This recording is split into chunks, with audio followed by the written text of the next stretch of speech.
तो दोस्तों आज जो हमारा जो टॉपिक है वो है कि भारत के संविधान का मूल्यांकन।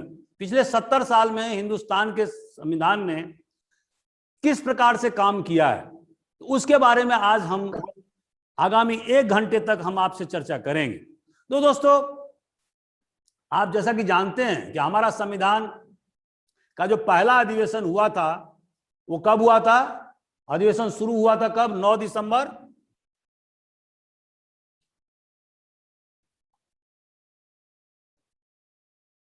1946। ये संविधान सभा का गठन कैसे हुआ था? Under the cabinet mission plan. Cabinet mission plan के तहत में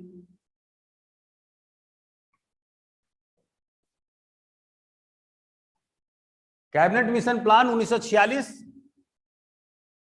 और जैसा कि आपको मैंने पहले के क्लास में बताया था कि इसका जो हेड था, जो चेयरमैन था, वो कौन था? Sir Pethick Lawrence.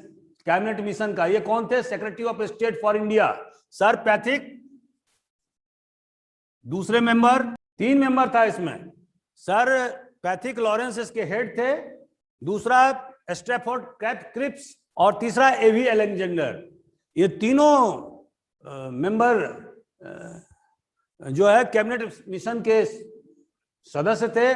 और इसी कैबिनेट मिशन के फॉर्मूला के तहत में कॉन्स्टिट्यूएंट असेंबली का निर्माण किया गया था, ठीक है। और जिसके तहत में फिर पहला जो अधिवेशन हुआ था वो 9 दिसंबर 1946 को हुआ था। और 13 दिसंबर को ऑब्जेक्टिव रिजोल्यूशन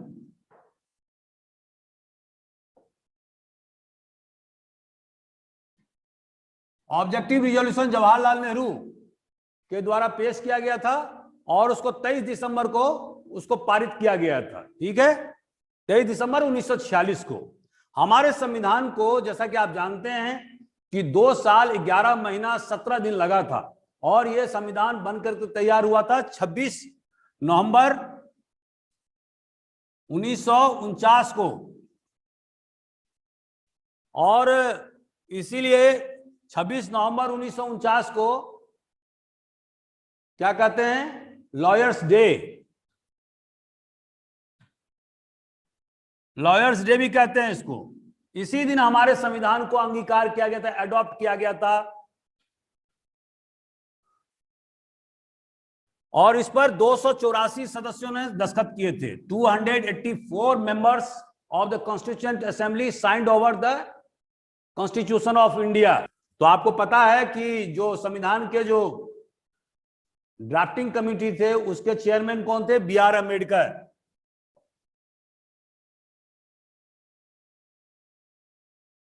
और ड्राफ्टिंग कमेटी का जो सेक्रेटरी था उसका नाम क्या था? B.N. राव। ये आईसीएस थे और बहुत ही जीनियस थे, B.N. राव।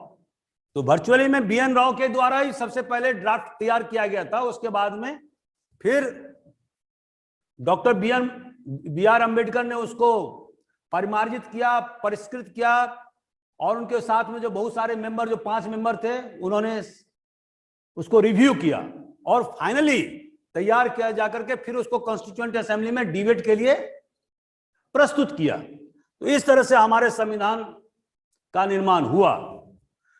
दोस्तों ये तो मैंने आपको एक बेसिक चीजें बताई और ये सब पॉइंट्स मैंने आपको इसीलिए बताया ताकि आपको प्रीलिम्स में काम आए। मैंने ऑब्जेक्टिव रिजोल्यूशन की बात बताई तो आपको पता होना चाहिए कि ऑब्जेक्टिव रिजोल्यूशन का उल्लेख मैंने क्यों किया? क्योंकि बाद में जो प्रस्तावना, जो प्रियम्बुल, जो भारत के संविधान में लिखा गया वो बेसिकली ऑब्जेक्टिव रिजोल्यूशन का ही सार तत्व था। तो इसीलिए मैंने उसका उल्लेख किया, ठीक है। और उसमें ऑब्जेक्टिव रिजोल्यूशन के माध्यम से भारत के तत्कालीन प्रधानमंत्री ने किस प्रकार की शासन व्यवस्था हम चाहते हैं उसका एक ब्लूप्रिंट खाका ड्राफ्टिंग कमेटी के समक्ष प्रस्तुत कर दिया कि आपको जो भी संविधान बनाना है वो इसी फ्रेमवर्क में बनाना है, ठीक है। तो दोस्तों अब हम चलते हैं कि हमारा जो भारत का संविधान है उसका उद्देश्य क्या है, उसके दर्शन क्या है। तो ये दर्शन कहां मिलता है अपने को, वो मिलता है प्रियम्बुल में, मतलब प्रस्तावना में। तो उसमें हम क्या देखते हैं कि सबसे पहले we the people of India लिखा हुआ, मतलब कहने का आशय है कि ये जो संविधान बना है वो भारत के लोगों के द्वारा बनाया गया है। अर्थात ये जो सॉवरेंटी है, मतलब संप्रभुता जो है वो भारत के लोगों के में विद्यमान है। सॉवरेंटी, अभी सॉवरेंटी का हम अभी आपके सामने में डिस्कस करेंगे। तो दोस्तों, we the people of India resolve to constitute India into a sovereign socialist secular democratic republic. अब इसमें कुछ वर्ड आए हैं, उसका मैं अभी व्याख्या प्रस्तुत करूंगा थोड़ी देर के बाद में। उसके बाद में हमारा जो भारत का संविधान वो क्या करता है कि हम एक ऐसा संविधान बनाने जा रहे हैं जिसका उद्देश्य है कि भारत में सामाजिक, आर्थिक और राजनीतिक न्याय व्यवस्था स्थापित करना। एक ऐसा संविधान होगा जिसमें लिबर्टी मतलब स्वतंत्रता, विचारों की स्वतंत्रता होगी। हम अपने भावनाओं को व्यक्त कर सकते हैं, हम अपने जो बिलीफ है, जो हमारा विश्वास है, मतलब हम कोई बौद्ध हो सकता है, कोई क्रिश्चियन हो सकता है, कोई हिंदू हो सकता है, कोई मुस्लिम हो सकता है। तो वो जो उसका जो फेथ है, उसका जो विचार है और जो उसकी जो पूजा पद्धति है वो अक्षुण्ण रहेगा, मतलब उसमें किसी प्रकार का कोई दखलंदाजी नहीं किया जाएगा। दूसरा, equality of status and opportunity. हमारा संविधान किस बात की व्याख्या कर रहा है कि ऐसा संविधान होगा, हम ऐसा राज्य व्यवस्था कायम करेंगे जहां पर कि अवसर की समानता होगी। और स्टेटस आप जानते हैं ना क्या होता है इसका माने,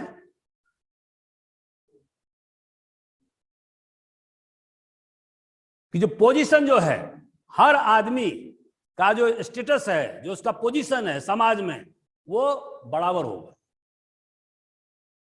और तीसरा, फ्रेटर्निटी माना भाईचारा स्थापित होगा। समाज में जो विभिन्न वर्ग हैं, यहां पर भाईचारा का दो माने हैं कि समाज, हमारे हिंदुस्तानी समाज के अंदर जो विभिन्न जो वर्ग हैं, विभिन्न जो कम्युनिटी है, विभिन्न जो धार्मिक कम्युनिटी है, विभिन्न जो सामाजिक कम्युनिटी है, उनके बीच में आपसी भाईचारा स्थापित किया जाएगा। और देश के बाहर विभिन्न देशों के बीच में भी भाईचारा स्थापित किया जाएगा। मतलब हमारा संविधान कहीं भी किसी भी आक्रामक या एग्रेसिव पॉलिसी की बात नहीं करता है, वो एक फ्रेटर्निटी की बात करता है, वो भाईचारा स्थापित करने की बात करता है। और अंत में, लास्ट में, कि वो इंटीग्रिटी, यूनिटी और इंटीग्रिटी माने एकता और अखंडता की बात करता है। तो दोस्तों, अब हम इसकी व्याख्या करेंगे कि जैसे कि मैंने अभी आपको बताया कि संविधान का जो प्रस्तावना है वो उसका उद्देश्य है, उसका दर्शन है। तो अब सॉवरेन, इसमें कुछ वर्ड आया है, सॉवरेन, सेकुलर, सोशलिस्ट,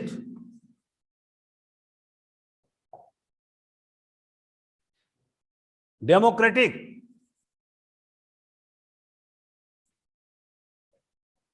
और रिपब्लिक। 5 वर्ड दोस्तों आए हैं। इसमें आपको याद रखना है कि 1976 में जो 42वें संविधान संशोधन हुए उसमें 2 वर्ड जोड़ा गया, और वो 2 वर्ड कौन थे, सेकुलर एंड सोशलिस्ट। मतलब 1949 के संविधान में ये 2 वर्ड नहीं था, हालांकि दैट वाज इंप्लाइड। ये हमारे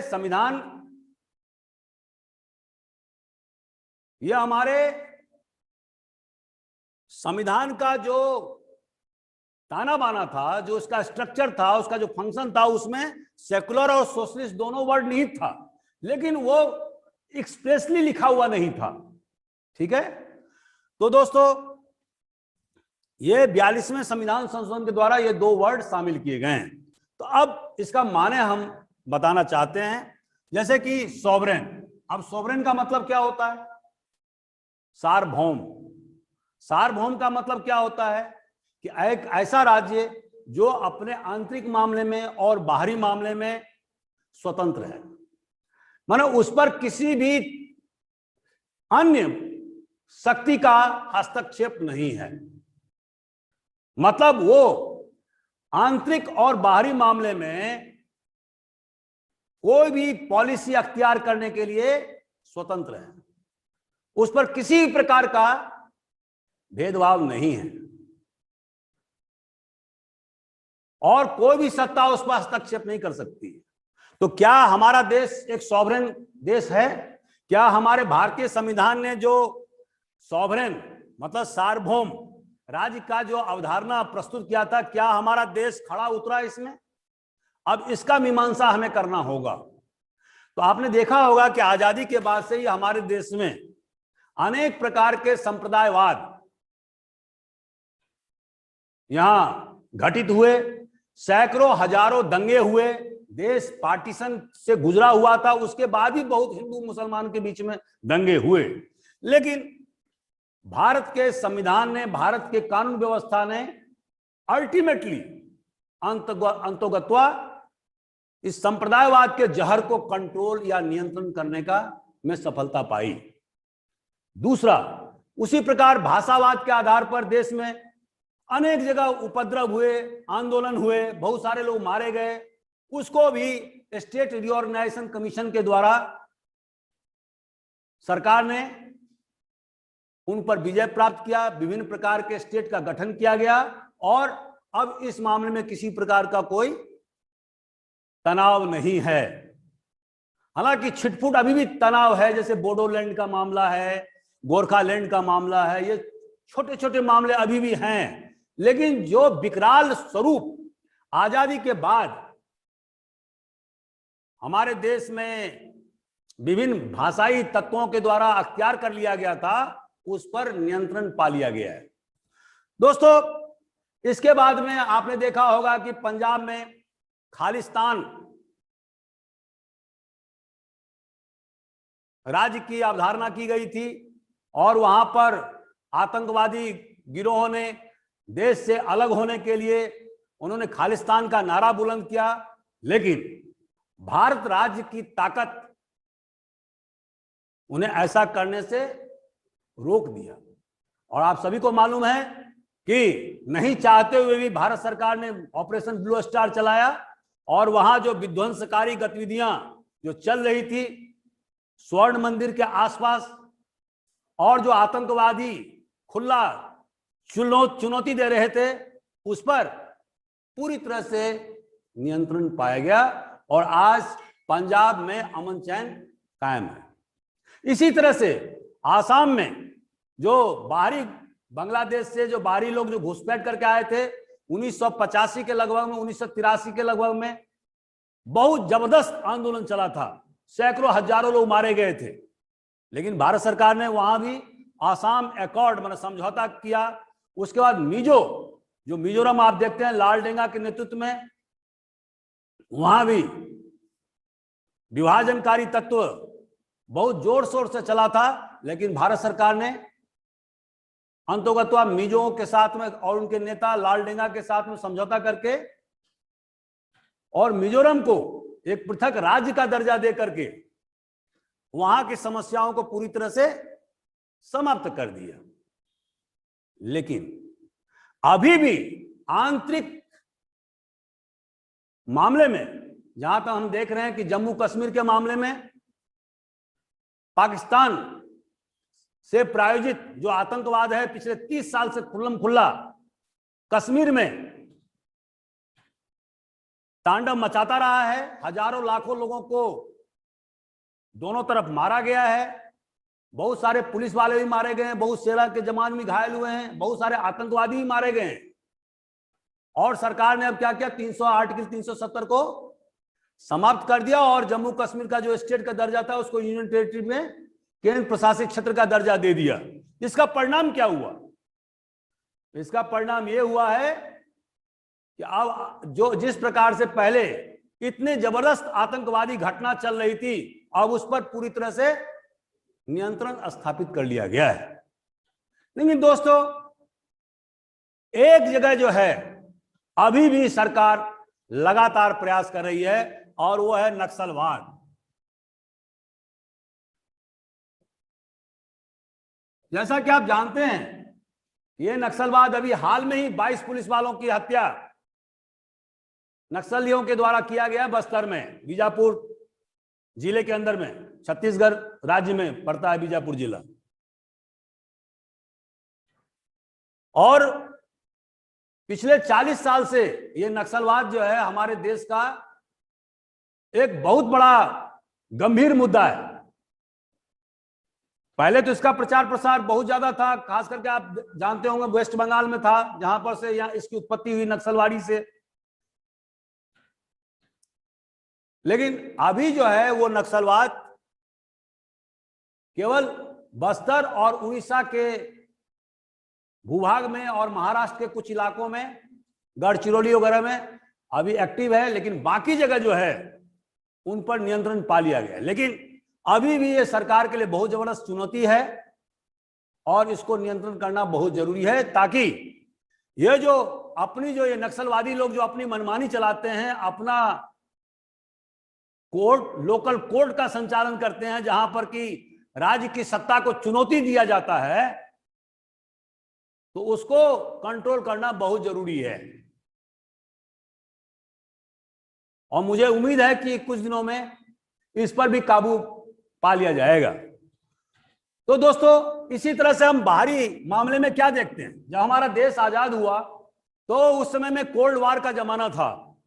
विश्व जो है ना दो भागों में विभाजित हो गया था। एक का नेता जो था वो सोवियत यूनियन था और दूसरे का नेता अमेरिका था, क्योंकि ब्रिटेन हालांकि वार जीत गया था, सेकेंड वर्ल्ड वार, लेकिन उसकी आर्थिक स्थिति पूरी तरह से चरमरा गई थी और वो अपने कर्मचारियों और सेना को तनख्वाह देने की स्थिति में नहीं रह गया था।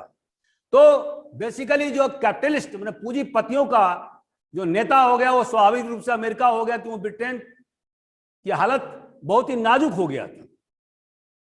तो सारे जो पूंजीपति देश थे वो अमेरिका के अधीनता में आ गए। तो जब हमारा देश आजाद हुआ तो उन्होंने पूरी तरह से प्रेशर किया कि आप मेरे साथ मिल जाओ, लेकिन हिंदुस्तान की सरकार ने ना तो सोवियत यूनियन और ना ही अमेरिका, दोनों में से किसी के साथ में नहीं मिला। और उन्होंने किस नीति को अपनाया? गुट निरपेक्षता की।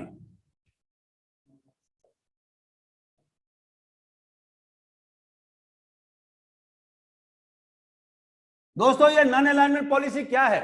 ये न्यूट्रलिटी नहीं है। लोग समझते हैं कि न्यूट्रलिटी है, तटस्थता की नीति नहीं है।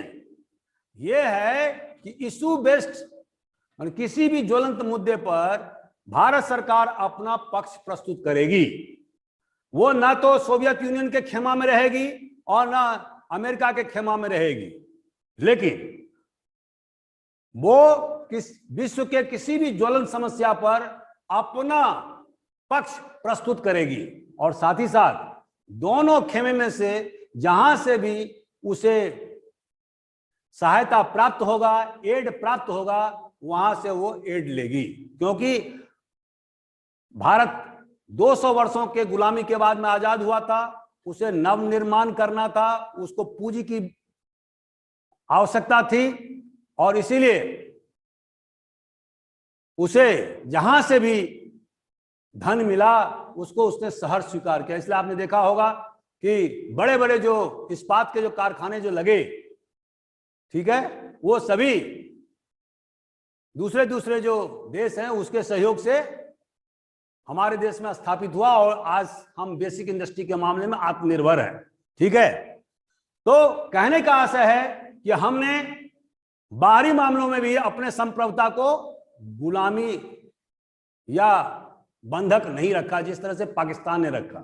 पाकिस्तान तो आजाद होने के बाद में तुरंत अमेरिका के खेमे में चला गया, सीटों का मेंबर हो गया, सेंटो का मेंबर हो गया, बगदाद ट्रीटी का मेंबर हो गया। वो खुल्लम खुल्ला पूंजीवादी देश अमेरिका और उसके अन्य जो समर्थक देश थे उसके खेमे में जाकर के कूद गया। लेकिन हमारे देश ने ऐसा नहीं किया और इसका रिजल्ट अभी सभी के सामने है। तो दोस्तों, कहने का आशय यह है कि जो हमारे संविधान ने जो सॉवरेन, जो संप्रभु राष्ट्र की जो अवधारणा किया था, उसमें हम खड़े उतरे हैं और आजादी के बाद से जो भी सरकार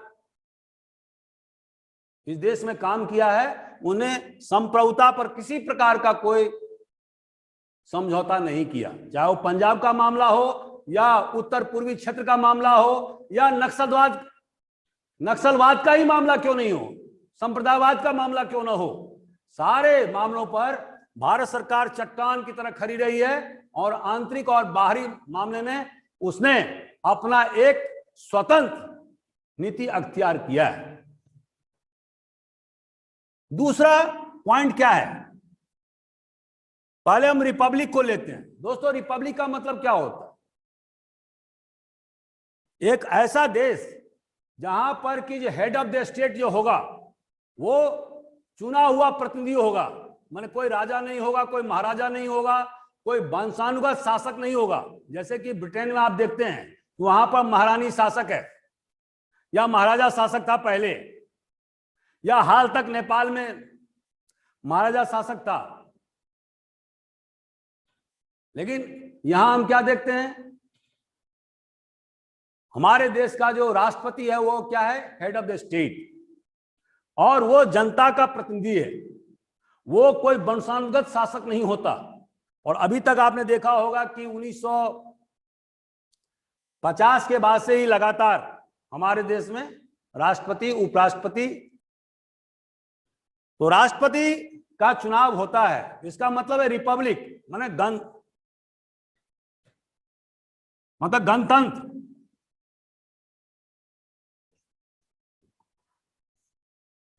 उसके बाद में दोस्तों डेमोक्रेटिक, ये प्रजातांत्रिक का मतलब क्या होता है? प्रजातांत्रिक का मतलब होता है दो चीज।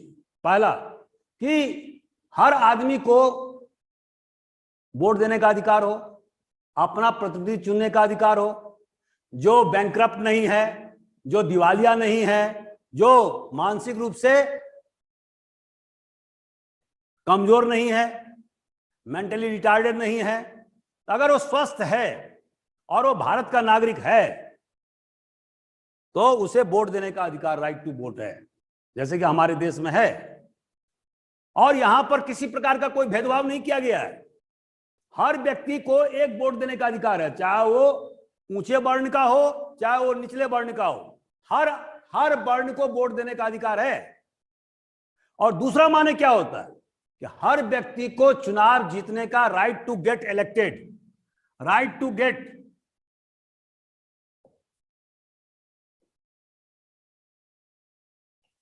निर्वाचित होने का अधिकार। पहला मैंने क्या बताया था, राइट टू वोट। तो दोस्तों, जैसा कि मैंने आपको पूर्व के वीडियो में बताया था कि राइट टू वोट जैसे 1935 के एक्ट में क्या पाया था आपने, मात्र अंग्रेज सरकार ने सिर्फ 11% लोगों को वोट देने का अधिकार दिया था। लेकिन आजादी के बाद से हम क्या देखते हैं, हर नागरिक को वोट देने का अधिकार है, महिला हो, पुरुष हो, ऊंचे वर्ण का हो, निम्न वर्ण का हो, अछूत हो, ब्राह्मण हो, सबको एक वोट देने का अधिकार। ठीक है। लेकिन दूसरा माने क्या होता है, राइट टू गेट इलेक्टेड, निर्वाचित होने का अधिकार। यह भी अधिकार है, संविधान में लिखा होता है। क्या इसको फुलफिलमेंट हो रहा है? क्या ये हर व्यक्ति निर्वाचित हो सकता है? तो यहां पर हम कमजोर पड़ रहे हैं। दोस्तों, ऐसा क्यों हो रहा है? इसलिए हो रहा है कि चुनाव जो है वो बहुत ज्यादा धनतंत्र का अखाड़ा बन गया है। इसमें बहुत सारे पैसे खर्चे होते हैं। हालांकि चुनाव आयोग ने बहुत कठोरता से नियमों का पालन करवाया है, लेकिन सबको मालूम है कि धन का जबरदस्त इस्तेमाल जो है वो चुनाव में होता है।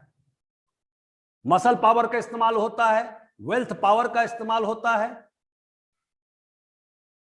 तो वहां पर जो लोग बिना मींस के हैं, जो लोअर लेवल के हैं, भले ही वो बहुत मेरिटोरियस हैं, बहुत ज्ञानवान हैं, बहुत गुणवान हैं, लेकिन उनके पास में अगर मींस नहीं है, आर्थिक रूप से वो सुदृढ़ नहीं है, तो चुनाव लड़ने की हैसियत में नहीं है।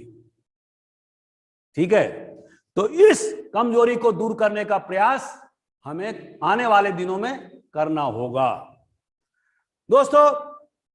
कि अब लेते हैं हम, अच्छा उसी में हम डेमोक्रेटिक में एक बात और बता देना चाहता हूं कि जो प्रजातांत्रिक जो संरचना है उसमें हमारे देश के संविधान निर्माताओं ने और बाद में संसद सदस्यों ने जिला स्तर पर, गांव स्तर पर पंचायती राज व्यवस्था स्थापित करने का प्रयास किया। और जो आपको हम पूर्व में बता चुके हैं कि 73 में और 74 में संविधान संशोधन के द्वारा पंचायत व्यवस्था और म्युनिसिपल कॉरपोरेशन में, शहरी क्षेत्रों में इसको फिनेंशियली बहुत ही सुदृढ़ करने का काम किया गया है, जिसके बारे में हम डिटेल व्याख्या प्रस्तुत कर चुके हैं। तो इस तरह से प्रजातंत्र को जमीनी स्तर पर उतारने का प्रयास किया गया है। और सबसे बड़ी बात है कि 1/3 इन जो लोकल बॉडीज हैं उसमें 1/3 तिहाई भाग जो है वो महिलाओं के लिए आरक्षित किया गया है। यह अपने आप में बहुत बड़ी बात है। तो दोस्तों इस तरह से हमारे देश के तंत्र को प्रजातांत्रिक बनाने का प्रयास किया गया है और इसमें हम बहुत हद तक सफल भी हुए। हालांकि इसमें भी एक कमजोरी है, और वो कमजोरी क्या है? अभी भी अगर आप देखेंगे तो लोकसभा में और राज्यसभा में महिलाओं का जो प्रतिनिधि है वो बहुत ही कम है। ठीक है, अगर आप पाकिस्तान से ही तुलना कर लें तो आपको हमारे हिंदुस्तान में महिलाओं का प्रतिनिधि कम मिलेगा। ये एक सोचनीय प्रश्न है और इसको जल्दी से जल्दी इसको दूर करने का प्रयास किया जाना चाहिए। दोस्तों अब हम लेते हैं सोशलिस्ट। सोशलिस्ट मतलब क्या होता है? What is this? इसका सबसे इंपॉर्टेंट जो व्याख्या है वो है directive principles of state policy, राज्य के नीति निर्देशक सिद्धांत के आर्टिकल 39B(c) और 39A। मतलब क्या होता है? मैंने आपको पूर्व में भी बताया था कि राज्य ऐसी व्यवस्था करेगी जिसमें कि इनइक्वालिटी, असमानता को दूर करने का प्रयास किया जाएगा। और कंसंट्रेशन में क्या है? कंसंट्रेशन ऑफ वेल्थ, जो धन का जो संग्रहण जो कुछ ही लोगों के हाथ में है उसको रोकने का प्रयास किया जाएगा। ठीक है, तो यही समाजवादी व्यवस्था का अवधारणा भी है। और 39A में है कि फ्री लीगल एड की व्यवस्था की जाएगी, सबको न्याय सुलभ कराए जाएंगे।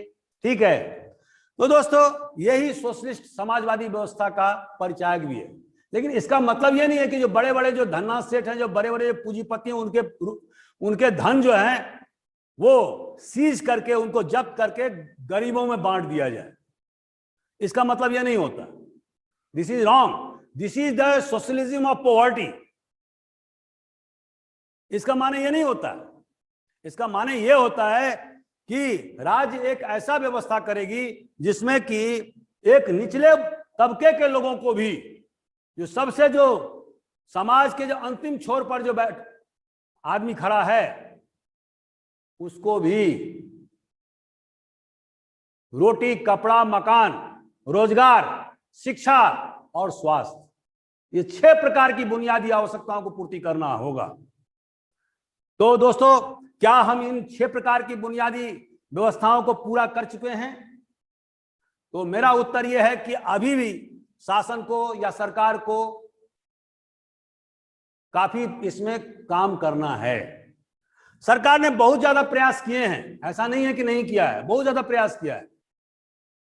अभी आप देखेंगे मनरेगा कार्यक्रम चलाया हुआ। अरे मनरेगा क्या है? गरीबों को भूखमरी से रोकने की व्यवस्था है। ठीक है, आपने देखा होगा मिनिमम वेज एक्ट 1948 में सरकार ने लागू किया।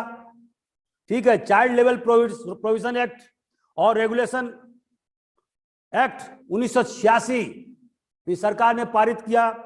उसके बाद मैटरनिटी बेनिफिट एक्ट 1961 में सरकार ने पारित किया।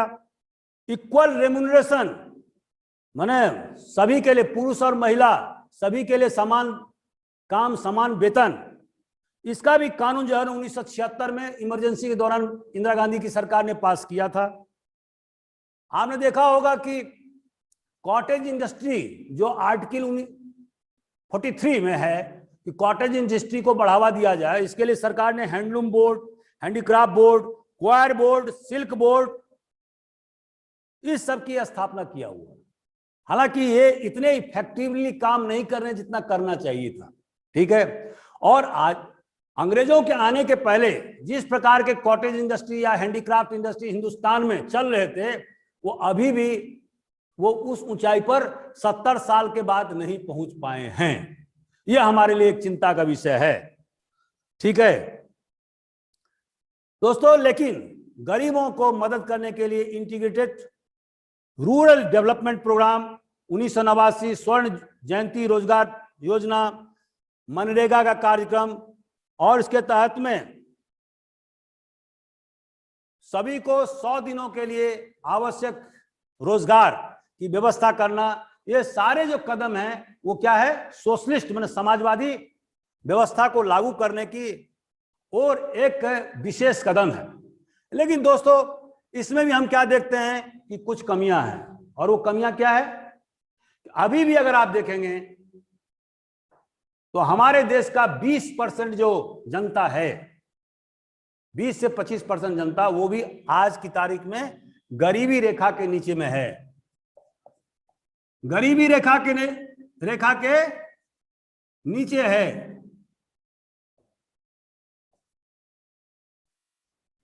दोस्तों इसका मतलब क्या होता है कि ऐसे व्यक्ति जिनको कि 2 जून खाना नसीब नहीं हो रहा, तो उनकी तादाद कितनी है? अगर मैं 20% कहता हूं तो आज हिंदुस्तान का जो पॉपुलेशन है वो 130 करोड़ है, तो 20 करोड़ और प्लस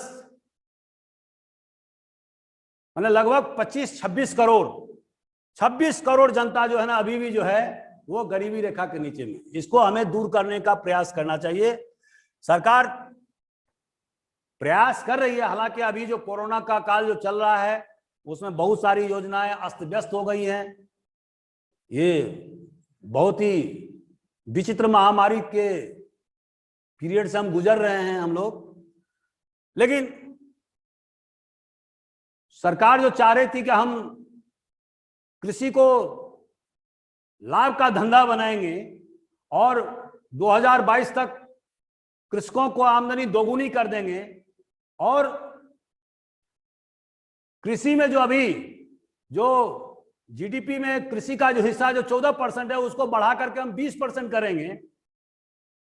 ये सारे प्रयास अगर सरकार के सफल हो जाते हैं, मान लो कोरोना खत्म होने के बाद भी हो जाते हैं, तो इससे क्या होगा, ये जो गरीबी रेखा के नीचे रहने वाले लोग जो हैं उनका सफाया हो जाए। मतलब वो जो अभी 25-26 करोड़ जो हैं उनकी तादाद घट करके 3-4 करोड़ हो जाएगी, बाकी लोग गरीबी रेखा से ऊपर उठ जाएंगे, ठीक है। जैसा कि चाइना ने किया है। चाइना ने 1980 के बाद से 80 करोड़ से ज्यादा लोगों को गरीबी रेखा के ऊपर उठा दिया है, ठीक है दोस्तों। सेकुलर,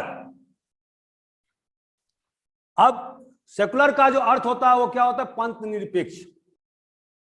पंथ निरपेक्ष मतलब क्या होता है कि हम एक ऐसी समाज की व्यवस्था करना चाहते हैं जहां पर कि स्टेट का कोई अपना रिलीजन नहीं होगा, ठीक है, और स्टेट किसी भी रिलीजन या धर्म के मामले में किसी प्रकार का भेदभाव नहीं करेगा, किसी प्रकार की तुष्टीकरण की नीति नहीं करेगा। हालांकि पहले के सरकारों पर तुष्टीकरण का आरोप लगता रहा कि आप माइनॉरिटी को तुष्टीकरण कर रहे हैं, ठीक है। अभी के वर्तमान के सरकार पर भी अनेक प्रकार के आरोप लगते रहे कि आप माइनॉरिटी के साथ में ठीक से बर्ताव नहीं कर रहे हैं।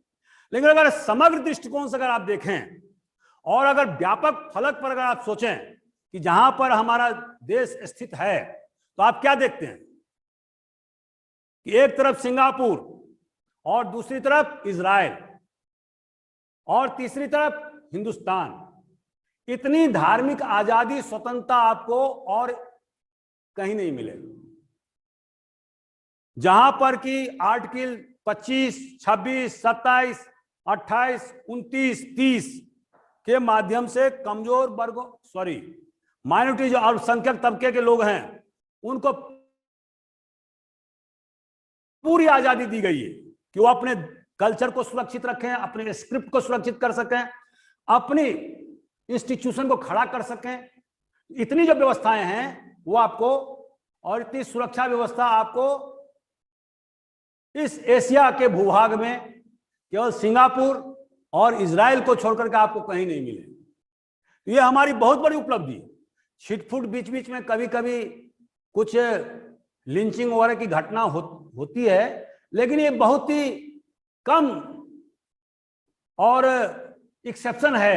लेकिन अगर व्यापक दृष्टिकोण से अगर आप देखें तो पिछले 70 साल में हिंदुस्तान की सरकार ने सेकुलरवाद, मतलब पंथ निरपेक्षता को पूरी तरह से उसको इंप्लीमेंट या क्रियान्वयन करने का प्रयास किया है। ठीक है, और इसलिए आप देखते हैं कि चुनाव के दौरान कानून भी बना हुआ है कि आप धर्म के नाम पर वोट नहीं मांग सकते। अगर आप मांगेंगे तो आपके खिलाफ मुकदमा कायम होगा। ठीक है, आप आइडेंटिटी पॉलिटिक्स नहीं कर सकते। यह अलग बात है कि हमारे देश के जो चुनाव है उसमें आइडेंटिटी पॉलिटिक्स ही चलता है, धन तंत्र को बढ़ावा मिलता है। ठीक है,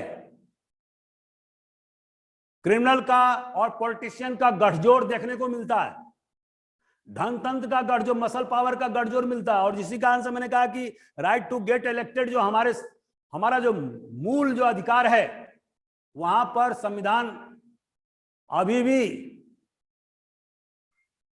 काफी नहीं है, उसे बहुत काम करना है। ठीक है, तो दोस्तों इस तरह से हम देखते हैं कि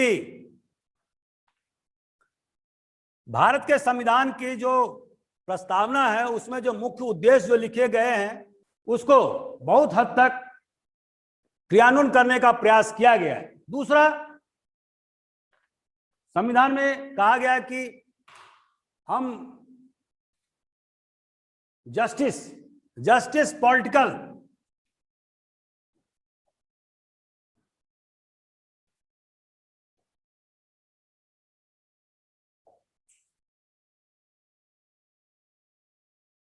जस्टिस न्याय जो है वो राजनीतिक न्याय, सामाजिक न्याय और आर्थिक न्याय की स्थापना की बात करता है। और दोस्तों न्याय का मतलब क्या होता है? पॉलिटिकल न्याय से मतलब क्या है कि किसी राजनीतिक क्षेत्र में हम किसी के साथ में कोई भेदभाव नहीं किया जाएगा। इसका मतलब यही होता है, हर व्यक्ति चुनाव लड़ने के लिए स्वतंत्र है, हर व्यक्ति को वोट देने से आप नहीं रोक सकते हैं। जैसे कि 1980 और 70 के दशक में हम क्या देखते थे कि यूपी में और बिहार में जो उच्च वर्ण के लोग होते थे, उच्च वर्ण क्या, जो डोमिनेंट कास्ट होते थे, वो क्या करते थे, शेड्यूल कास्ट, शेड्यूल ट्राइब को वोट देने ही नहीं देते थे। तो सरकार ने क्या किया, अनुसूचित जाति जनजाति अत्याचार अधिनियम 1989 189 जो मैंने आपको बताया, और उसमें ये लाया कानून। और उसके तहत में क्या क्या, अगर कोई व्यक्ति जो शेड्यूल कास्ट शेड्यूल ट्राइब का सदस्य नहीं है, अगर वो शेड्यूल कास्ट और शेड्यूल ट्राइब के व्यक्ति को चुनाव लड़ने से या वोट देने से रोकता है तो उसके खिलाफ में कानूनी कार्रवाई की जाएगी, उसे दंडित किया जाएगा। और इसकी मियाद 6 महीना से लेकर 3 वर्ष तक हो सकता है। ठीक है, और SC/ST एक्ट का एक विशेषता क्या है, यहां पर कोई एंटीसिपेटरी बेल नहीं होता, आपको जेल जाना ही है। और ऐसी स्थिति में हम क्या देखते हैं, इस एक्ट के पास होने से मायावती जो बहुजन समाज पार्टी की नेता है, यूपी जैसे विशाल राज्य का 4 बार मुख्यमंत्री बनी, जिसकी आबादी पाकिस्तान से भी ज्यादा है यूपी की, वो 4 बार एक एक शेड्यूल कास्ट की महिला जो है यूपी जैसे विशाल राज्य का मुख्यमंत्री बनती है। तो ये मुख्यमंत्री कैसे बनती है? क्योंकि जो पहले जो डोमिनेंट कास्ट के लोग हरिजन या आदिवासियों को वोट नहीं डालने देते थे, अब इस एक्ट के कारण अब वो रोक नहीं पाए। तो इस तरह से हम क्या देखते हैं कि पॉलिटिकल जस्टिस की बात जो है वो हमारे संविधान ने स्थापित किया। दूसरा, सोशल जस्टिस का मतलब क्या होता है? सोशल जस्टिस का मतलब होता है दोस्तों कि किसी तरह का छुआछूत नहीं हो, भेदभाव नहीं हो, ऊंचे और नीच वर्ण में किसी प्रकार का कोई अंतर नहीं हो, समाज का हर वर्ग एक जैसा हो, सबको अवसर की समानता मिले। तो क्या सोशल जस्टिस हमने प्राप्त कर लिया? तो इसका उत्तर होगा कि अभी हम प्राप्त तो किए लेकिन पूरा प्राप्त नहीं किए।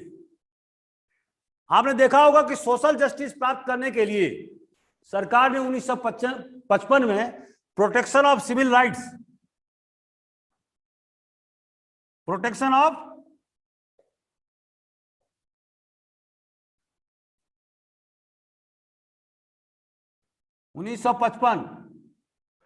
ये छुआछूत के मामला जो अपनाते हैं उनके खिलाफ में कार्रवाई करने का अधिकार देता है।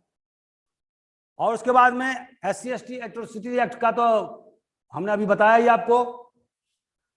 तो इससे बहुत हद तक जो है वो सामाजिक जो भेदभाव था उसको नियंत्रित किया जा सका। उसके अलावा जो सोशल जो पॉजिटिव जो डिस्क्रिमिनेशन की बात जो मैंने उस दिन बताया था, उसके आधार पर जो हमारे समाज के जो कमजोर वर्ग के लोग हैं, जैसे schedule caste, schedule tribe, women of all classes, या जो फिजिकली चैलेंज पर्सन हैं, जो जिसको दिव्यांग बोलते हैं आजकल, तो उनको भी रिजर्वेशन देने का काम सरकार के द्वारा किया गया ताकि वो समाज के मेन स्ट्रीम के हिस्से बने। और इसी के तहत में हम देखते हैं कि ये जो कमजोर वर्ग के लोग हैं, बहुत सारे जगह कलेक्टर, पुलिस अधीक्षक और सरकार के विभिन्न ऊंचे ऊंचे पदों पर भी वो आज की तारीख में कायम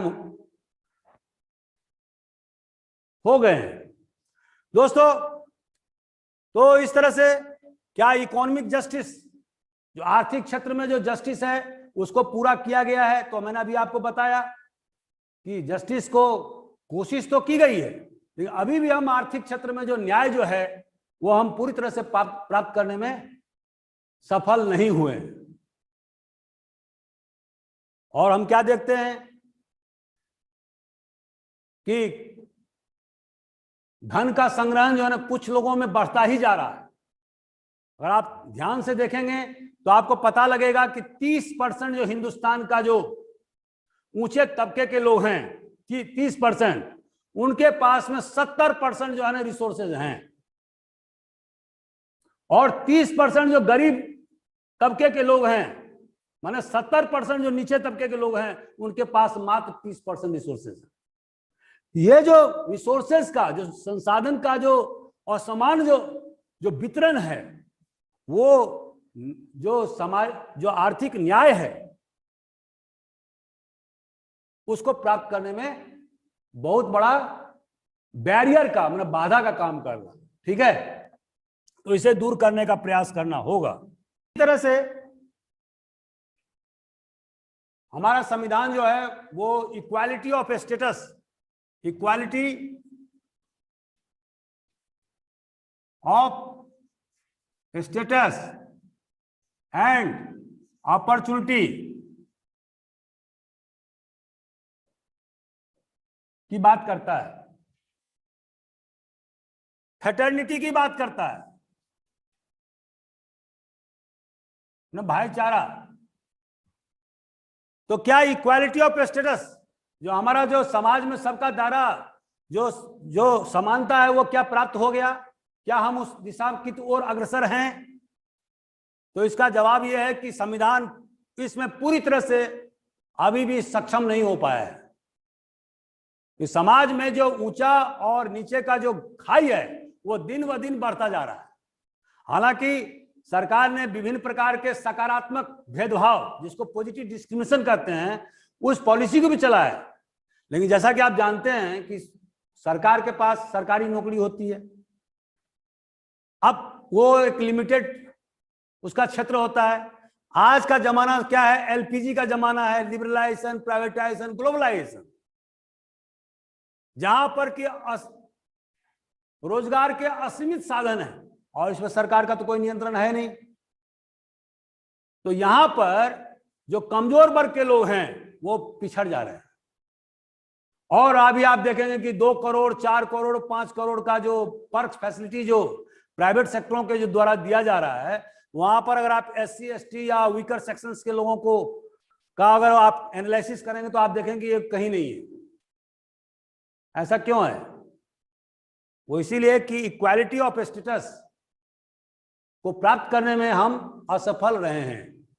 क्यों? कि समाज में जो समानता है वो बढ़ती, माना उसका जो खाई है, असमानता की खाई बढ़ती गई। तो इसका क्या मतलब हुआ? मतलब ये हुआ जो आर्टिकल 39 बी और सी, जो directive principle of state policy है, उसको इंप्लीमेंट हम नहीं कर पाए हैं।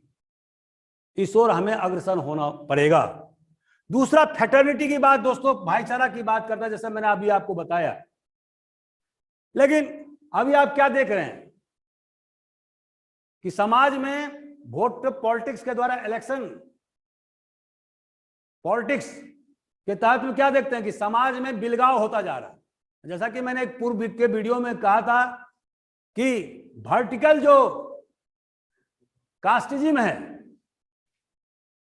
वो तो टूट रहा है, लेकिन जो हॉरिजॉन्टल कास्टिज्म वो क्या हो रहा है? कास्ट सिस्टम मजबूत होता जा रहा है।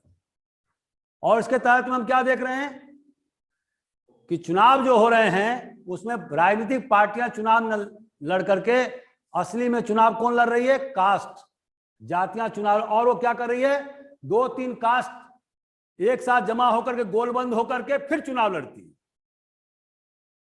इस तरह से हम क्या देख रहे हैं कि भाईचारा के बदले में, जहां पर कि भाईचारा होना चाहिए था, समाज के विभिन्न तबकों में मेलजोल होना चाहिए, आपसी मित्रता होना चाहिए, वहां पर क्या हो रहा है? वोट पॉलिटिक्स में समाज में कटुता बढ़ रही है। अभी आप पंजाब, बंगाल का चुनाव देख रहे हैं, इसके पहले बिहार का चुनाव देखा था, यूपी का चुनाव देखा था। सैकड़ों लोग मारे जा रहे हैं। अगर आप पश्चिमी देश की तुलना करेंगे तो आपको अपने आप पर क्षोभ उत्पन्न होगा कि हम क्या कर रहे हैं। ब्रिटेन में चुनाव होता है, अमेरिका में चुनाव होता है, कोई नहीं मारा जाता, एक आध घटना होती है। और यहां क्या हो रहा है? प्रत्येक दिन घटना हो रही है और सैकड़ों, हजारों के तादाद में लोग मारे जा रहे हैं। तो दोस्तों, ये फ्रेटर्निटी, और जो मैंने कहा था कि फ्रेटर्निटी 2 बातों में है, एक तो इंटरनेशनल मामले में, एक इंटरनल मामले में। तो इंटरनल मामले में, आंतरिक मामले में जो भाईचारा बढ़ाने की बात जो संविधान करता है, वोट पॉलिटिक्स के कारण हम पूरी तरह से फेल हो गए हैं और समाज क्या हो गया? टुकड़े टुकड़े में विभाजित हो गया। हम अपने जाति, हम अपने कम्युनिटी, समुदाय के आगे सोचते ही नहीं, हम अपने समुदाय को ही वोट देते हैं। और अब तो एक नई चीज भी इवॉल्व हो गया है, और वो क्या है? धर्म के आधार पर पोलराइजेशन। और आपने पिछले चुनाव में देखा हो कि धर्म के आधार पर पूरी तरह से पोलराइजेशन हो, ध्रुवीकरण हो गया। तो ये एक खतरनाक चीज है। और इससे हमारा जो फ्रेटर्निटी, जो संविधान जिस बात की ओर इंगित कर रहा है, उस पर वो सेंध लगा रहा है। उसको जितना जल्दी खत्म करना होगा उतना ही देश के विकास के लिए वो ठीक रहेगा। तो संविधान को इस ओर विशेष ध्यान देने की जरूरत है। तो दोस्तों, आज का हमारा वीडियो कैसा लगा? अगर आपको ये अच्छा लगा तो आप जरूर इसको लाइक करें, सब्सक्राइब करें, शेयर करें, अधिक से अधिक लोगों को हमारी बात पहुंचाएं। Thank you very much.